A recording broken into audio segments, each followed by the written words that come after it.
Here are three regrets people often have as they near the end of their lives and what you can do to avoid those regrets. Number one, a lot of people wish that they would have lived a true life, a life for themselves, and not living to the expectations of others.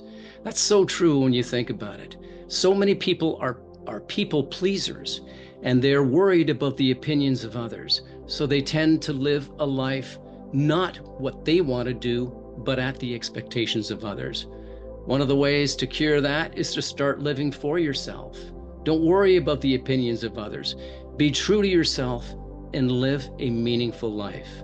Another one is, I wish I'd had the courage to express my feelings. That's a big one.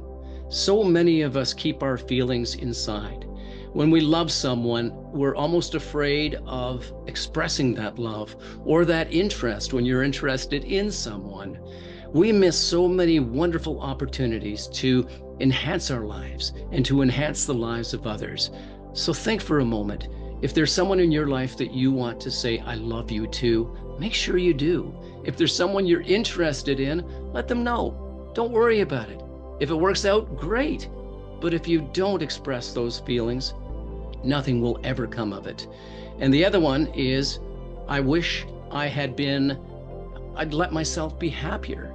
Wish I would have taken the time to explore. I wish I would have taken the time to travel.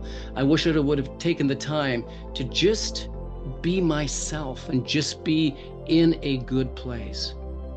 Regrets are going to happen, sure, but we can avoid most of them. So start living for yourself and start living life with intention.